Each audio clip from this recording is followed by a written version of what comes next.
며칠 안 한다고 제가 망하지는 않을 것입니다. 어쩌면 한두 달 안에도 괜찮을지 모르겠습니다. 하지만 반년 혹은 1년을 공부하지 않거나 무시하면 점점 투자 세계에서 밀려나고 판단이 흐려지고 순식간에 후퇴하거나 어느 날 갑자기 몰락할 수 있습니다. 저는 더 이상 회사에 정기적으로 출근하지 않습니다. 소유하거나 지분을 가진 여러 회사를 이사회를 통해 관여하거나 관리하므로 이사회 모임이 아니면 자택에서 근무합니다. 내용이 장황하고 자세한 보고서는 보고서를 위한 보고서라 생각해서 각각의 사장들에게 일주일에 한 번 200자 내외로 간단하게 문자 보고를 받습니다. 모이거나 만나는 일도 거의 없습니다. 사장이 매번 자신의 결정을 내게 묻는다면 무능하거나 자격이 없다고 생각합니다. 내가 개별 사업에 관여하는 것은 3가지 경우뿐입니다. 증자가 요청되거나 다른 사업군으로 진입하고자 할 때나 그리고 사장단의 선임이나 해임의 경우입니다. 그러나 아내는 제가 안식년에는 일을 하지 않겠다고 해놓고 여전히 일어나면 하루 종일 일을 한다고 이야기합니다. 그래서 제가 무엇을 하는지 적어보았습니다. 아침에 일어나면 이메일부터 확인합니다. 4개의 이메일 계정이 있는데 모두 들어가서 업무상의 요청이나 결제라면 그 즉시 결정합니다. 광고성 자료들은 즉시 삭제해버립니다. 모든 메일은 다 읽고 바로 버리거나 대답을 해주고 제자들의 팬레터 같은 이메일은 모아두었다가 한두 달에 한 번씩 답변합니다. 메일 확인이 끝나면 사이트로 들어가 신문을 읽습니다. 신문 읽는 순서가 의미가 있는 것은 아니지만 관점은 늘려가다 보니 순서가 돼버렸습니다. 제일 먼저 뉴욕타임즈를 시작으로 워싱턴 포스트, 윌스트리트 저널, CNN, 폭스뉴스 순서로 미국 주요 신문을 보고 영국의 파이낸셜 타임즈, 더 타임스, 로이터 통신, 그리고 에린 월드뉴스 리포트를 통해 러시아 소식을 훑어보고 일본에 와서 아사히 신문, 요미우리, 일본 경제신문을 봅니다. 마지막으로 야후재팬의 홈페이지를 둘러봅니다.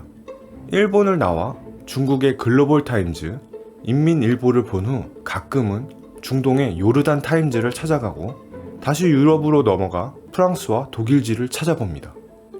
이렇게 세상 한 바퀴를 돌고 와서 휴스턴 로컬 신문을 보고 난 후 한국 신문 몇 개를 들여다보는 것으로 매일 세상 구경을 합니다.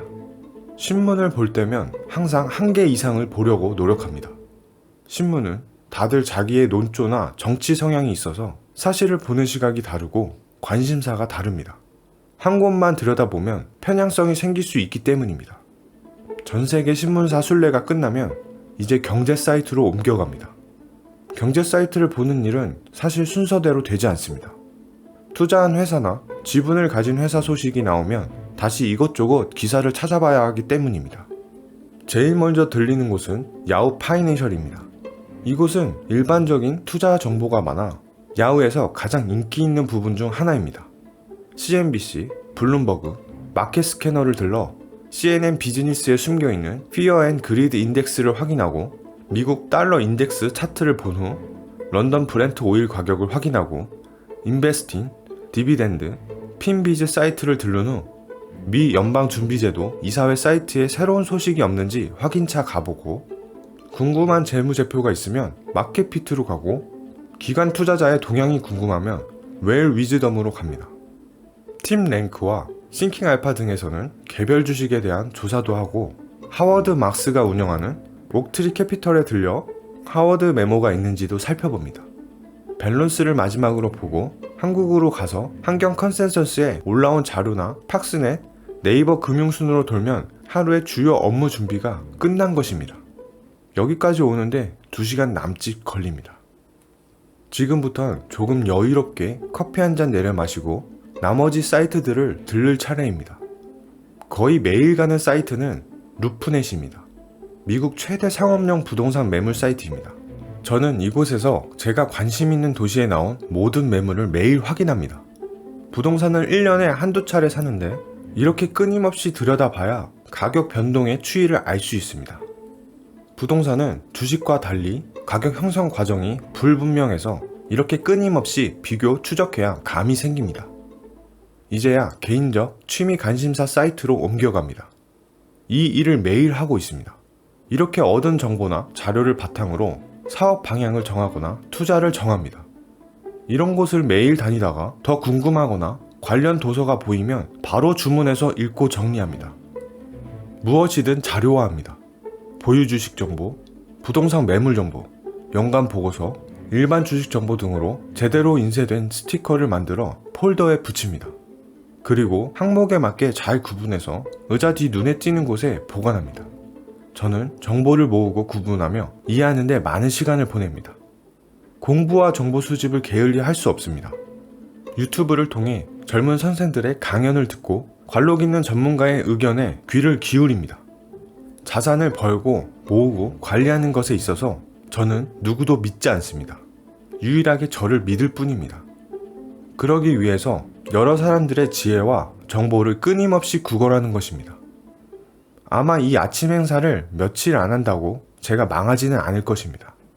어쩌면 한두 달 안에도 괜찮을지 모르겠습니다. 하지만 반년 혹은 1년을 공부하지 않거나 무시하면 점점 투자 세계에서 밀려나고 판단이 흐려지고 순식간에 후퇴하거나 어느 날 갑자기 몰락할 수 있습니다. 책상에 다리를 올리고 늘어진 자세로 하고 있어도 아침 수업은 매일 이루어집니다. 아내 말이 맞았습니다. 제가 일을 계속 하긴 하고 있었습니다. 김승호 회장님의 아침 루틴을 책에서 찾아볼 수 있었습니다. 사실 아침에는 신문 몇 개만 읽으시면서 이메일을 확인하는 정도만 생각했습니다. 그런데 이렇게 많은 정보를 확인하고 그것을 자신의 것으로 만들기 위해 매일 공부한다는 것에 놀라울 뿐이었습니다. 김승호 회장님의 위치가 되지 않은 제가 저 정도의 공부를 하지도 않고 많은 것을 바랬다는 것에 너무나 부끄러웠습니다. 시간이 없다는 말은 핑계일 뿐이었습니다. 자산을 늘리고 지키기 위해서라도 정보를 모으고 습득하는 자세를 몸에 익혀야 된다고 다시 한번 새겨봅니다.